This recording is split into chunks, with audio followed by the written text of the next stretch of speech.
Homage to the Blessed One, Supremely Enlightened Buddha. Sadhu, sadhu, sadhu. I pay homage to my teacher, Swami Vahanse. Sadhu, sadhu, sadhu.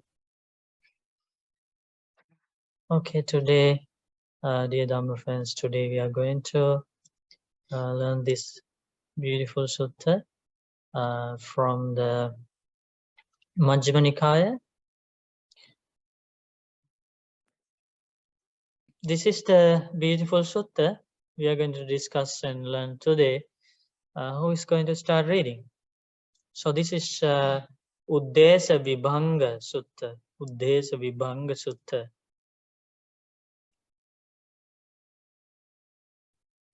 Okay, Harry, you can start reading the words of the Buddha with much respect. The analysis of a recitation passage. So I have heard, at one time the Buddha was staying near Savatthi in Jeta's Grove, Anathapindika's monastery. There the Buddha addressed the mendicants. Mendicants, venerable sir, they replied. The Buddha said this, mendicants, I shall teach you the analysis of a recitation passage. Listen and pay close attention, I will speak. Yes, sir, they replied. The Buddha said this, a mendicant should examine in such a way that their consciousness is neither scattered and diffused externally, nor stuck internally, and they are not anxious because of grasping.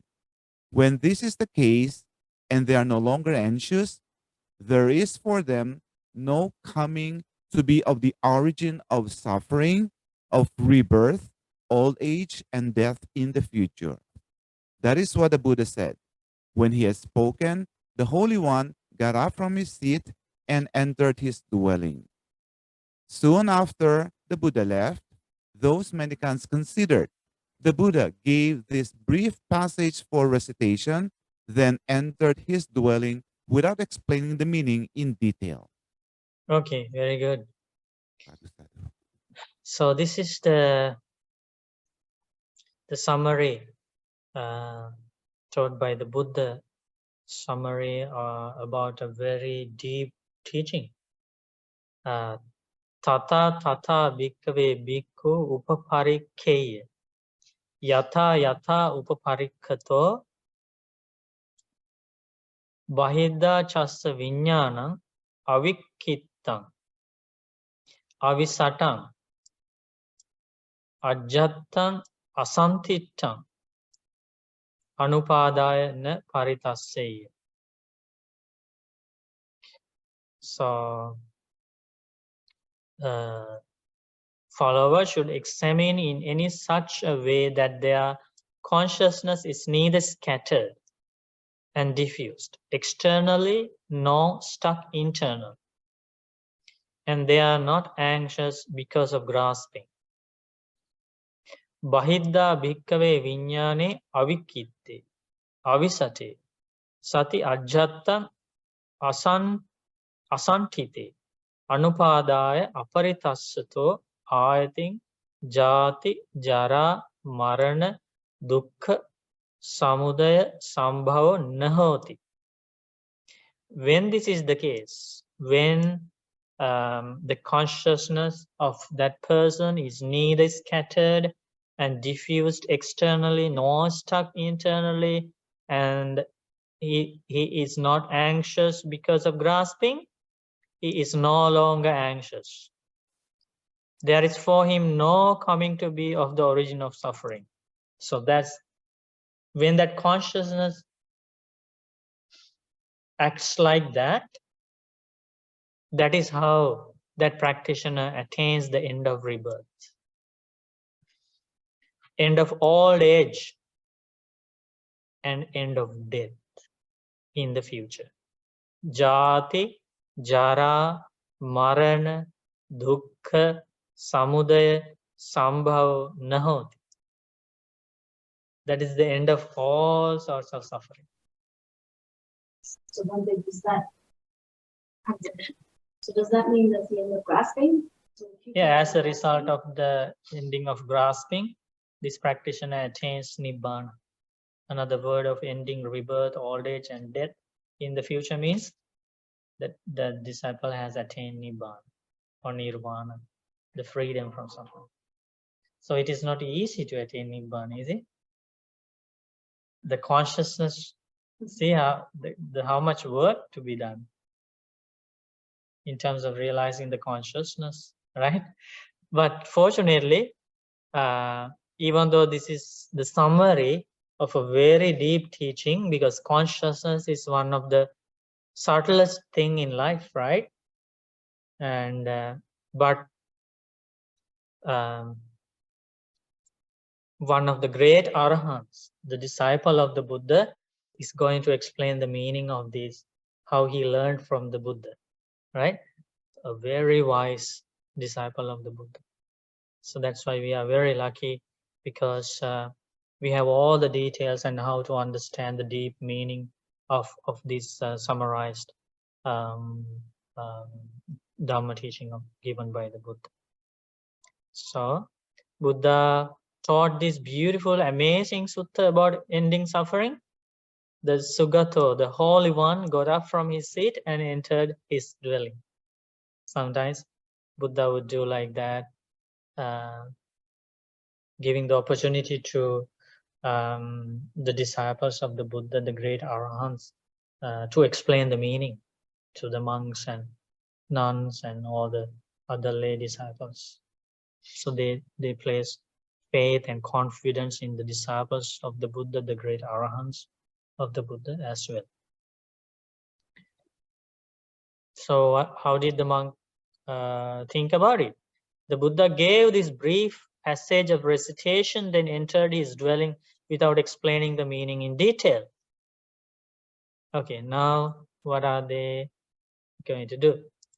Who can explain in detail the meaning of this brief passage for recitation given by the Buddha? Then those mendicants thought, this venerable Mahakanchana is praised by the Buddha and esteemed in his sensible spiritual companions. He is capable of explaining in detail the meaning of this brief passage for recitation given by the Buddha. Let's go to him and ask him about this matter. Then those mendicants went to Mahakanchana and exchanged greetings with him. When the greetings and polite conversation were over, they sat down to one side. They told him what had happened and said, "May Venerable Mahakana please explain this. Reverence. Suppose there was a person in need of heartwood, and while wandering in search of heartwood, he come across a large tree standing with heartwood. But he passed over the roots and trunk, imagining that the heartwood should be sought in the branches and leaves. Such is the consequence for the venerables. Though you were face to face with the Buddha, you overlooked him, imagining that you should ask him about this matter. For he is the Buddha, who knows and sees. He is vision, he is knowledge, he is the truth, he is supreme. He is the teacher, the proclaimer, the elucidator of meaning, the bestower of the deathless, the Lord of truth, the realized one." This was the time to approach the Buddha and ask about this matter. You should have remembered in line with the Buddha's answer. Certainly he is the Buddha, who knows and sees. He is vision, he is knowledge, he is the truth, he is supreme. He is the teacher, the proclaimer, the elucidator of meaning, the bestower of the deathless, the Lord of truth, the realized one. That was the time to approach the Buddha and ask about this matter. We should have remembered it in line with the Buddha's answer. Still, Venerable Mahakana is praised by the Buddha and esteemed by his sensible spiritual companions. He is capable of explaining in detail the meaning of this brief passage for recitation given by the Buddha. Please explain this if it's no trouble. Well then, Reverends, listen and pay close attention. I will speak.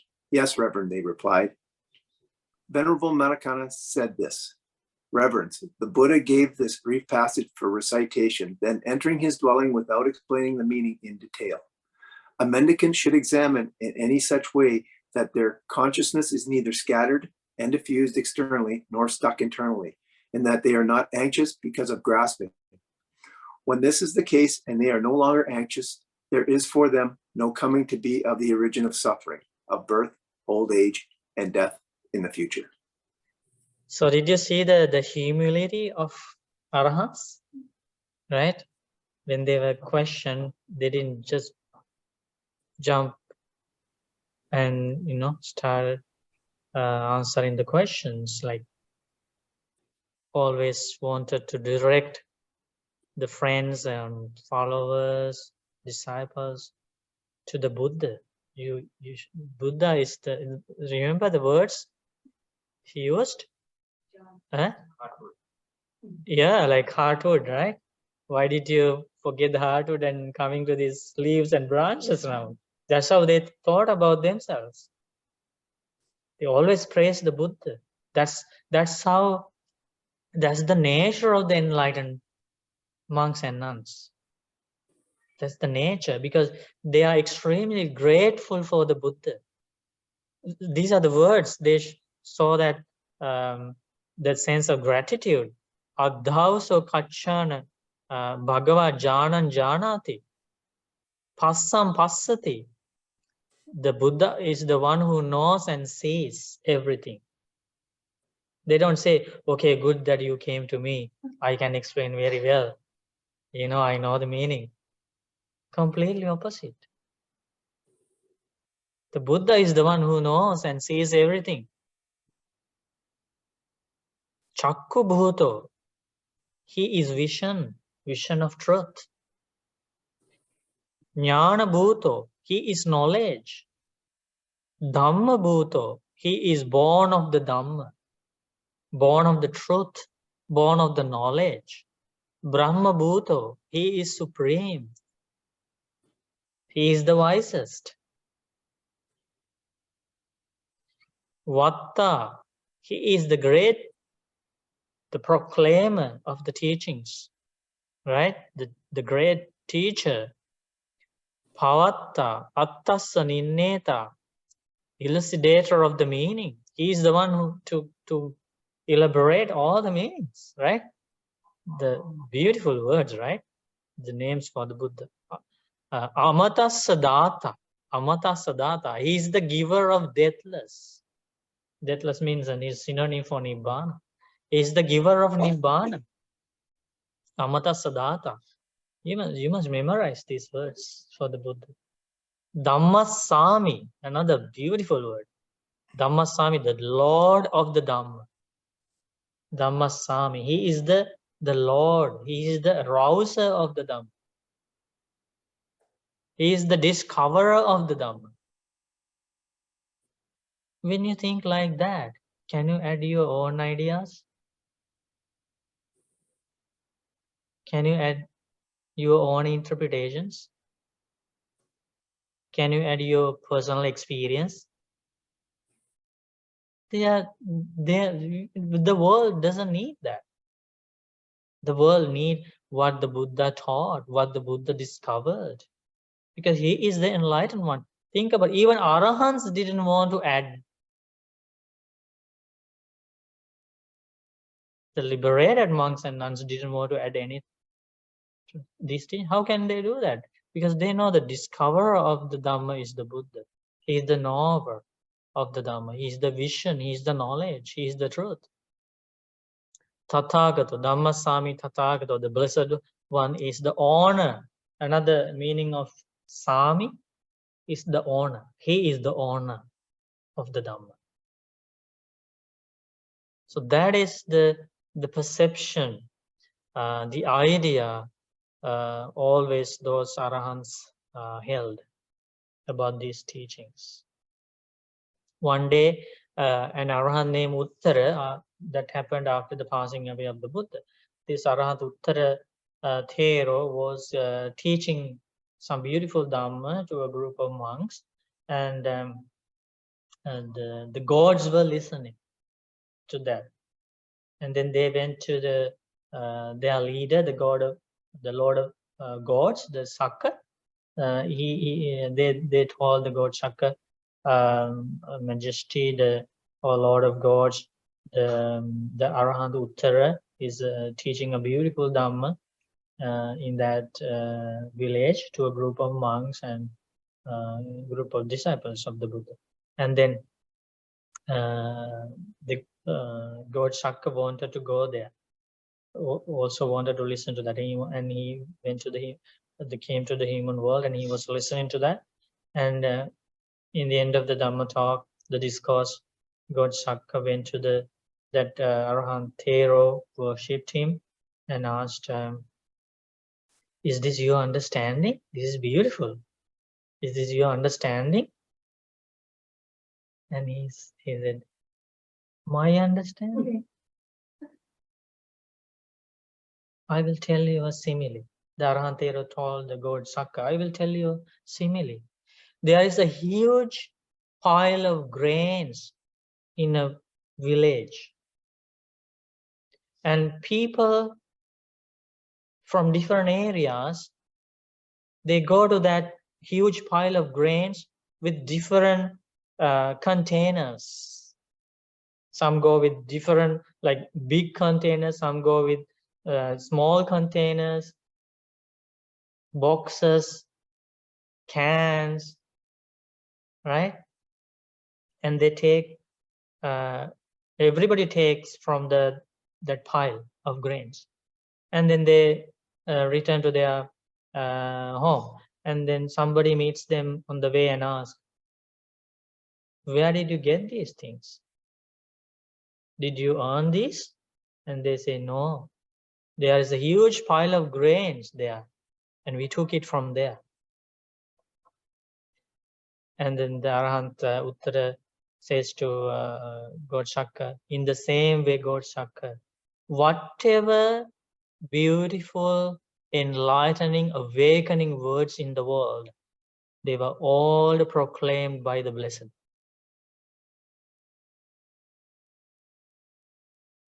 We as disciples copy from those words. We take words from those teachings and repeat it. That's what we do. The Arahant's answer. That's why if somebody has this faith in the enlightenment of the Buddha, if somebody is grateful to these teachings, they can never add any personal ideas, interpretations, those things to these teachings. So that's why these Arahants always they praise the Buddha and they direct the disciples to the Buddha. But when he was telling this, still the other monks, like they insisted, right, to Arahant Mahakachana Thero to teach the Dhamma, please explain the meaning. Yes, we know the Buddha is the certainly the Buddha is the one who knows and sees the truth. He is the vision, he is the knowledge, he is the truth, he is the honor of the Dhamma, he is the giver of the Dhamma, he is the giver of the Nibbana. We know that. But Buddha has praised you as well as a the chief monk, foremost monk among the monks who elaborate the teachings very well. So we have that faith in you as well, because Buddha himself has praised you. So now, because they keep asking, Mahakachan Arahant Thero decided to explain the meaning, right? Okay, so this is the meaning. So what is the first Dhamma teaching in that summarized passage given by the Buddha? A mendicant should examine in such a way that their consciousness is neither scattered and diffused externally. So that's the first thing we are going to learn, okay? Okay, so before explaining about this state, the consciousness is neither scattered and diffused externally, this Arahant Thero explains how the consciousness is scattered and diffused externally. Did you get that? Okay, so Bhante is going to explain that first. And how is consciousness scattered and diffused externally? This is the meaning. Arahant Thero explains. Take a mendicant who sees a sight, a visual object with his eyes. His consciousness follows after the features of that sight, tied, attached, and fettered to gratification on the features of the visual object. So his or her consciousness is said to be scattered and diffused externally. That is how the consciousness is scattered and diffused externally. How? Chakkuna rupang disva rupa nimittanusari viññānaṁ hoti. Rupa nimittanusari viññānaṁ hoti. The consciousness, okay, we see something with our eyes, we are not mindful. That meditation we were practicing about seeing process, that meditation doesn't come to our mind. If the meditation comes, very quickly, this contemplation will happen in the mind. This visual object is impermanent, subject to change. So that will not come in this case because the consciousness does not follow the vipassana this time. Instead, this consciousness follows the rupa nimittanusari viññānaṁ hoti. The features, the signs, the beautiful aspects of that visual object. That is what the consciousness is following after. Right? So how do you say that? Rupa nimittanusari viññānaṁ hoti. Not only the consciousness is following those signs and features, that means like you remember them. You keep thinking about what you saw, the beautiful side of it, not the drawbacks, not the danger, not the adinava. You are thinking about rupa nimittasada gatitam. That means the consciousness is tied with the gratification of that visual object. The consciousness is attached to that, fettered to the gratification in the features. This is how the consciousness is said to be scattered and diffused externally. So the same thing happens when somebody hears a sound with the ears. What happens? This time, instead of rupa nimittanusari viññānaṁ, this time, saddha nimittanusari viññānaṁ hoti. The consciousness follows the signs of that sound. Right? And it doesn't stop there. The consciousness is now tied with that sound, the signs and features of the sound. You keep thinking about it, and it's in your mind now. It's bothering you. Because you are thinking about the gratification. Gratification is the, so do you know those two words? The first one in Pali, asada. Asada. Do you understand the gratification? The meaning of gratification? The happy side. Happiness. Right? Happy side, the entertainment, like happy side, right? So let's say happy side. Easy to understand, right? And then adinava. Adinava means drawbacks. You understand drawbacks or danger? Okay. Or disadvantages. So what is this word? Asad. This word? Adinava. So you see the word here? These two words are combined here. Here. Rupa nimittasada. Asada word is inside that. So asada. So he's thinking about the happy side of that signs and features. Like when you see some visual objects, you can also take the adinava sign, the signs and features of the danger and drawbacks. For example, the monks used to go to see the dead bodies in the charnel ground, and they are watching the dead body. What kind of signs and features they take at that time? Not the signs of asada. They take the signs of adina. The entire satipatthana, all the wholesome objects, the meditation objects mentioned in the Satipatthana Sutta are about this adina. Asubha, Dhatu Manasikara, Navasivatika, and impermanence of sense bases, impermanence of 5 aggregates of clinging, the cause and effect things, everything is about adina. Because Buddha realized with extraordinary knowledge, contemplating the adinava is the only way to end craving. The path to increase craving is asada.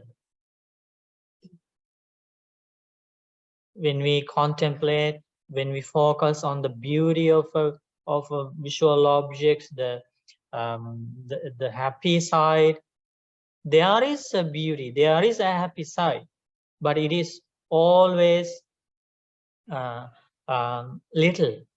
The happy side is short, it's little, it's temporary. The drawbacks, the adina, is always greater than the happy side. But in reality, a wise person should know both. There is gratification in this, there is adina in this. But this ignorant mind doesn't see the adina. In this long journey of samsara, we never trained our minds to see the adina of things. That is why we are still in this journey of rebirth. So what we do here, Buddha wanted us to contemplate on the adina, the drawbacks, the danger, the disadvantages, because that's the path to end craving. But unfortunately, here, the person hears a sound with the ears and the saddha nimittanusari viññānaṁ hoti, the consciousness follows the signs, the beautiful signs, the entertaining signs, features of the sound, and then the attachment happens. The consciousness is tied with that sound, and the person smells an odor with the nose, and now what happens? Gandha nimittanusari viññānaṁ hoti. Now consciousness follows after the features of that odor. And then consciousness is tied and attached and fettered to gratification on the odor. When somebody tastes a flavor with the tongue, now what happens? Rasa nimittanusari viññānaṁ hoti. The consciousness follows after the features of the taste, tied, attached, and fettered to the gratification on its features. This is about our life. This is how we are living most of the time, except maybe some people during the insight meditation. This is the normal life, thinking about what we ate, what we are going to eat, how we are going to cook, right? Taste, how we tasted something. This is the dangerous thing. This consciousness is following after, and we are going to soon learn about the real danger of this task of consciousness. And then somebody feels a touch with the body. What happens here is pottabba nimittanusari viññānaṁ hoti. Now the consciousness follows after the features of that tangible or the touch. So the consciousness is tied, attached, and fitted to the gratification on its feature. Also with the thought, this person knows a thought or cognizes a thought with the mind. The consciousness follows after the features of that. So that's called Dhamma Nimittanusari viññānaṁ hoti. In this case, Dhamma means the thought. Okay, not the teachings. Okay, this is the thought. Sometimes Buddha uses this word for thoughts.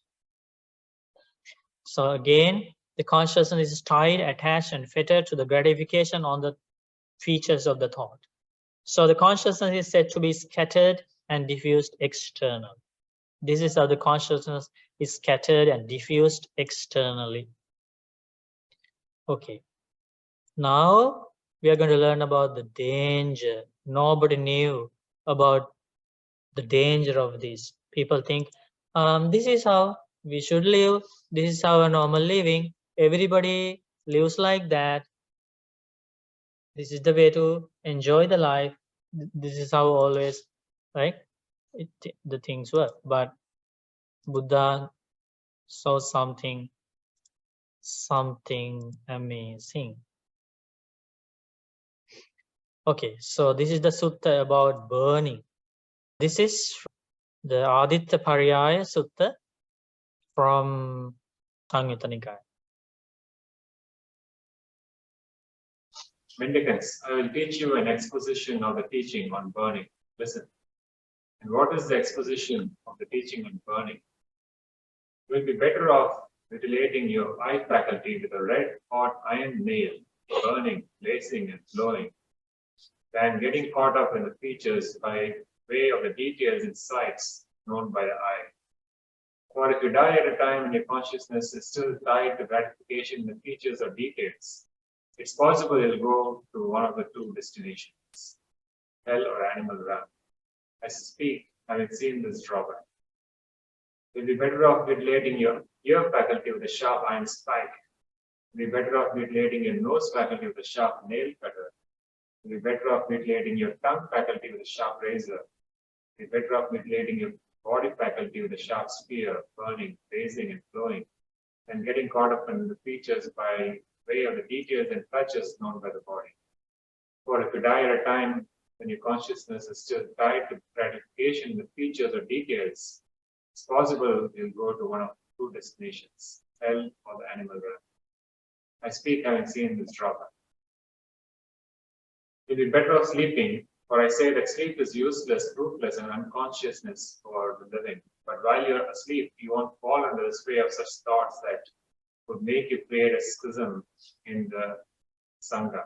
I speak having seen this drawback. Okay. Did you see the danger?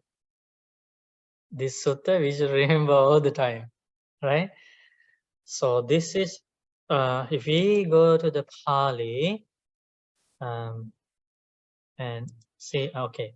So we should be very grateful to these Bhantes who translate these suttas. This is, you see here, Bhikkhu Sujato, right? And Sumana is from Bhikkhu Sujato Bhante's monastery, right? From that area, from Australia. So please worship Bhante on behalf of all of us, right? With much respect, we worship Bhikkhu Sujato. Okay, and also all the other venerable Bhantes. So this is an amazing task. This translation of the words of the Buddha. The Bhikkhu Bodhi Bhante, Ajahn Thanisaro, right? And all the other translators, the Venerable Theros who translated these teachings and shared with the world. It's an amazing thing and unimaginable thing for the majority of people. Can't even imagine, like, if you try to translate one sentence from Pali to a different language, you will start like worshipping all the Bhantes who have translated this. And also my teacher, Lokaswaminas, who translated the entire Sutta Pitaka into single language.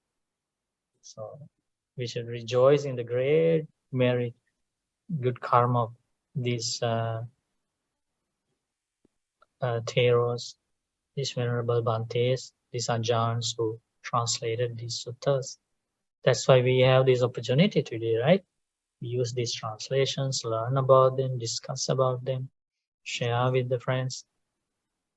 So, okay, so here, Buddha teaches the danger, and Buddha uses the same word. You will see the same words as we saw in the previous sutta. Okay, here. Chakku vinyayesu rupesu.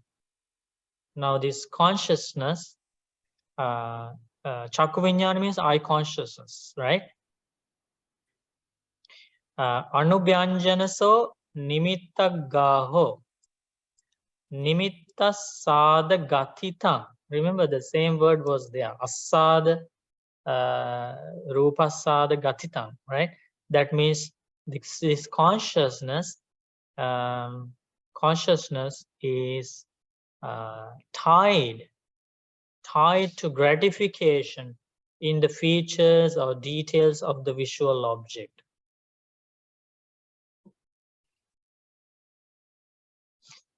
Tasming same kalang karaya. When our consciousness is tied and fettered and tied to the gratification, so we are thinking about these signs and features of a visual object. That we are thinking means the consciousness is tied and fettered, seeing the gratification of it. If our lifespan is going to over at that moment, what is the danger? Tasming same kalang karaya. If you are going to die that moment, that means, you know, lifespan is over. Something would happen, like maybe a heart attack, stroke, accident, you know, for some reason. Thana metang vijjati. This is the possibility. Yang dvinnang gatinang anyatarang gating gacchaya. That person will be reborn either in nirayang va tirachana yoning va, either in hell or the animal world. If Buddha didn't teach this,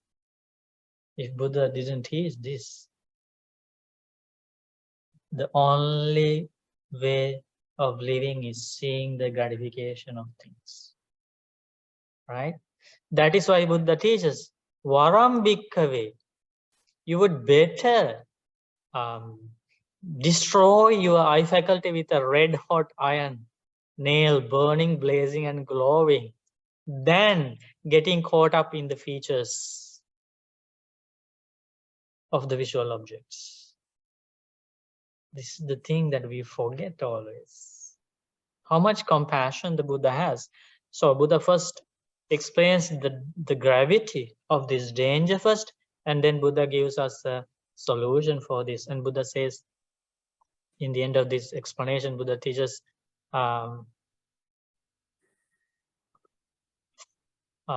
forget about destroying your eye faculty with the red hot iron nail. Forget about it. I will teach you a easy way to avoid the danger. And we are going to learn that easy way. Not easy, but the insightful way to avoid this danger. Because of the appearance of the Buddha, the world now has this solution, right? Otherwise, a huge danger. Did you realize the danger? How many people die every day with their consciousness is tied and fettered with that gratification of visual objects, right? Not only the visual object, thinking about the sounds, right? Thinking about the signs and features of the odors, tastes, tangibles, and memories, the thoughts, thinking about these thoughts. How many people die? Now you can relate these teachings. Remember Buddha taught, when humans die, the majority will be born in hell and animal world after death. Very few human beings will be born again in the human world or in the heavenly world. And you know the reason. Also, this danger is always there with the putujjana, the worldling, the ordinary person, because somebody attains the first stage of enlightenment and the other stages of enlightenment by contemplating this, by contemplating the Adinava. And as a result of their contemplation, they already have escaped from this danger of going to hell and animal world. But Buddha teaches here, if somebody is not in the path of this vipassana, of this contemplation, then the danger is immense.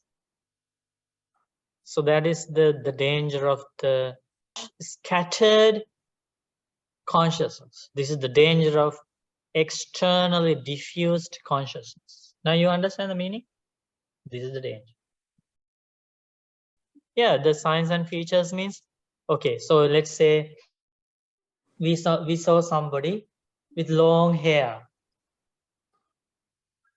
Okay, and that is the sign. That is the sign we take home. We think about it. When we go home, when we are in the train, when we are in the bus, we saw that beautiful person and we saw the long hair, right?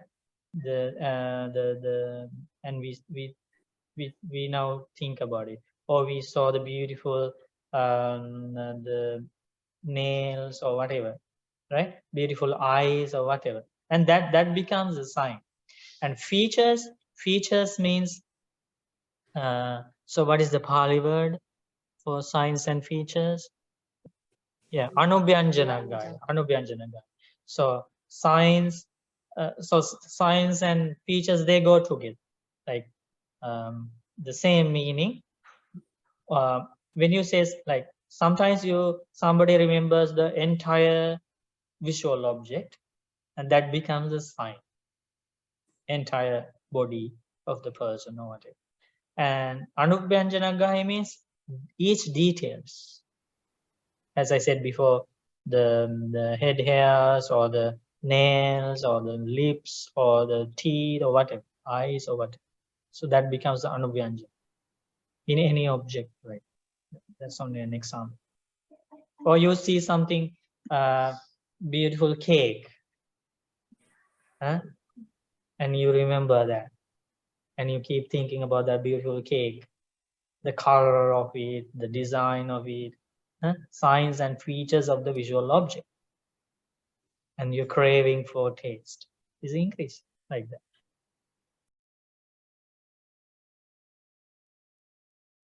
This is only one example of an evil deed people would do when they are awake. What is that evil deed? But this is a mental one, okay? What is that mental one? They are thinking about division of the Sangha, division among the Sangha. They try to divide the Sangha, right? That's Buddha teaches when some people are awake, right? They think these evil thoughts, this schism in the Sangha, the dividing the unity of the Sangha, right? And that leads to rebirth in hell for an eon, for a long period of time. Instead of having those evil thoughts, better to sleep, Buddha teaches. But in the end, Buddha teaches sleep is useless, fruitless, and it's not the path, right? But Buddha teaches it's better to sleep than to think about those evil thoughts, right? Because if we live with these evil thoughts, if the consciousness is tied, attached to these thoughts of gratification or evil thoughts, if our lifespan is going to over at that time, we are going to end up in hell or animal.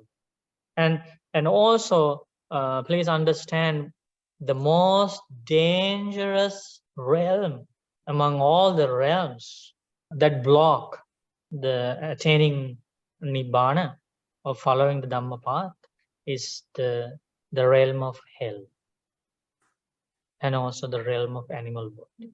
Buddha specifically mentions these two realms are so obstructive to follow the Dhamma path. So this person is going to end up in either of those places, right? Why Buddha taught that these two realms are the most dangerous and obstructive realms for attaining Nibbana is because we cannot communicate these teachings with those beings. That is one reason. We cannot teach the Dhamma to hell beings. Nobody goes to hell to teach the Dhamma.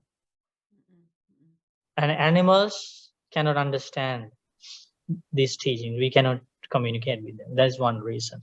So completely they are blocked, right, by this communication.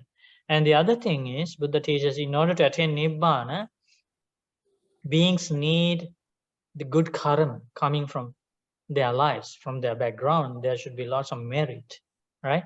So these two places, hell and animal world, are basically a place where those beings cannot make merit.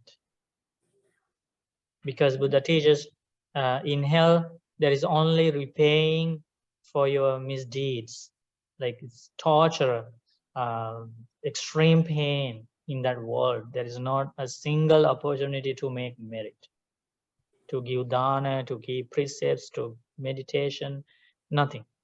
Zero opportunity. Can you imagine? Zero opportunity to make merit. There is only going through the pain. Excessive pain, exclusive pain. Buddha teaches this is the exclusively painful world, okay? And then in the animal world, if an animal gets an opportunity to make merit, to make good karma, it's an extremely rare opportunity. Extremely rare opportunity.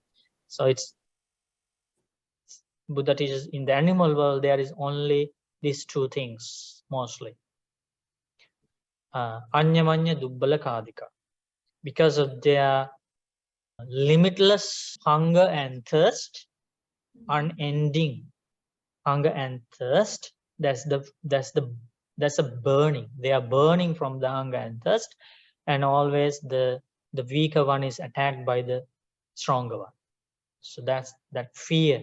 Animal world is not the world that we have. We like the way we like to describe. It's not the reality. Animal world is a place where these animals experience unbearable fear at all the time. Unbearable, unexplainable fear. Do we see that fear? Sometimes we see, right? What is the fear?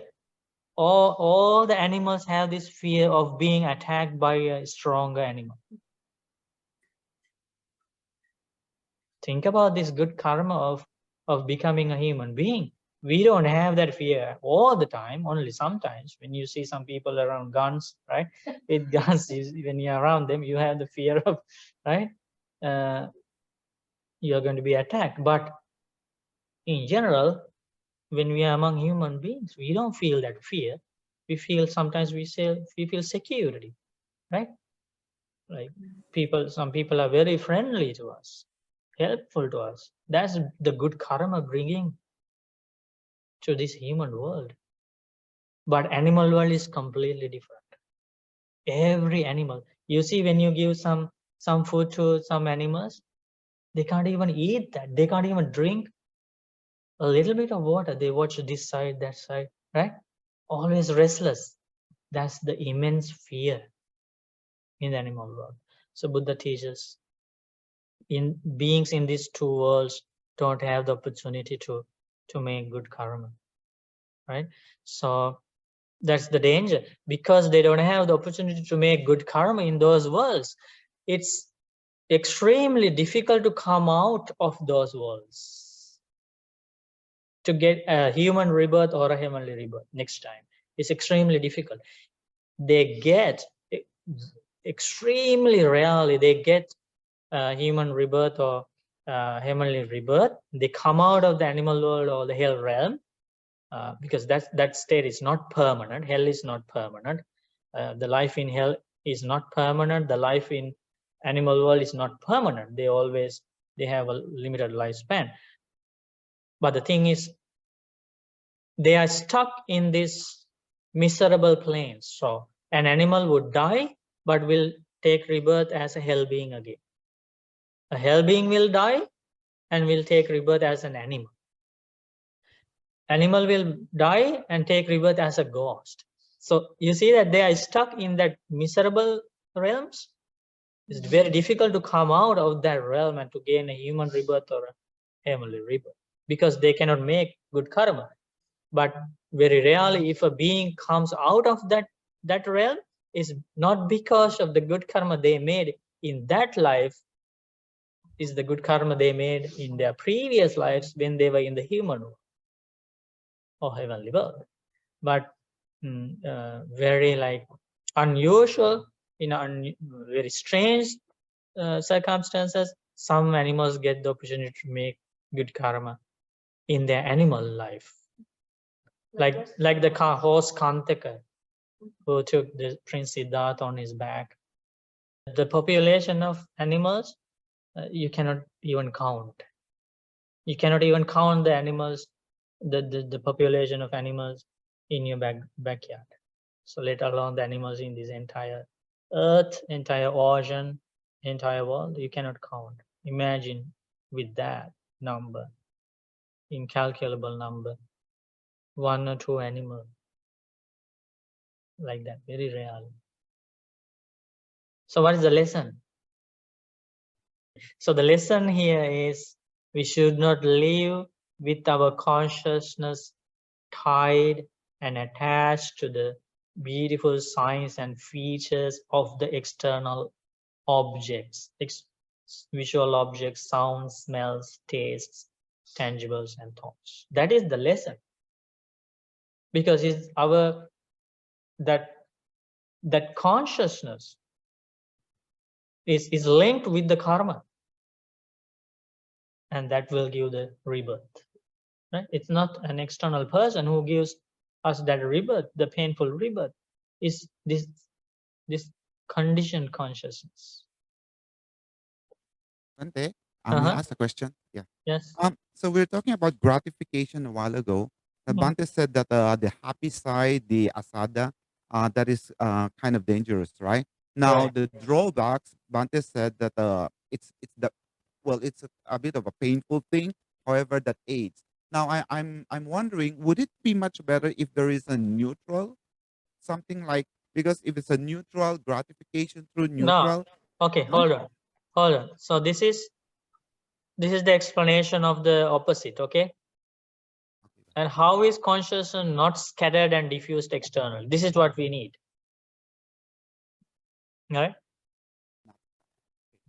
This is what we need. The consciousness is not scattered and diffused externally. And how does that happen? So that the meaning here is Vinyanang avikhittang avisatan, right? Okay, take a mendicant who sees a sight with their eyes. Their consciousness does not follow after the features of that sight. This is what we need to practice. And is not tied, attached, and fettered to gratification in its features. So the consciousness is said to be not scattered and diffused externally. How to do that is explained in this sutta, Aditya Pariyaya Sutta. And Buddha teaches here. Okay. This is the way a noble disciple reflect. Forget mutilating the eye faculty with a red-hot iron nail burning, blazing, and glowing. It is better focus on the fact that the eye is impermanent, subject to change, not mine, not I am, not myself. Chakkum aniccham. Buddha says, forget about destroying your eye with a blazing iron nail. There is this other way discovered by an enlightened.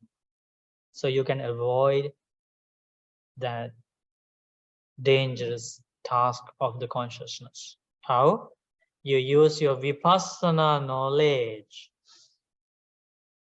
Using vipassana knowledge, okay. This adhinava, equals vipassana. Vipassana. You can think like that, right? So using vipassana knowledge, now you use the knowledge of Adinava. What is the knowledge of Adinava? You contemplate chakkung anicca, right? The conscious, the eye is impermanent. Rupa anicca. Visual objects are impermanent. Chakku viññānaṁ aniccaṁ. Eye consciousness is impermanent. Chakku sampasso anicco. The eye contact is impermanent. Yampidan chakku sampassa paccaya uppajjati vedayitam sukhang va dukkhang va adukkama sukhang va tampi anicca. Whatever feeling, pleasant, unpleasant, neutral feeling that arises conditioned by eye contact, born of eye contact, is also impermanent. Isn't that a meditation we were practicing? Same meditation. That is called the anicca vipassana meditation on sense basis. So Buddha teaches this is the only solution to change that habitual pattern of the consciousness and to avoid not only hell and animal world, to escape from all the worlds one day and attain Nibbana. This is the path. Okay, please say sadhu. And we are going to learn more about the Uddesavibhaṅga Sutta, and this is our main sutta, Uddesavibhaṅga Sutta from the Majjhima Nikaya, and we just learned about how the consciousness is not scattered and diffused externally. That means it's basically through the vipassana knowledge, through the knowledge of insight. That's when the consciousness is not scattered. Life is secure, right? We are in a safe area at that time. So now Mahakachana Arahantero explained about this because this is the Dhamma Buddha used in the summary here, the Viññānaṁ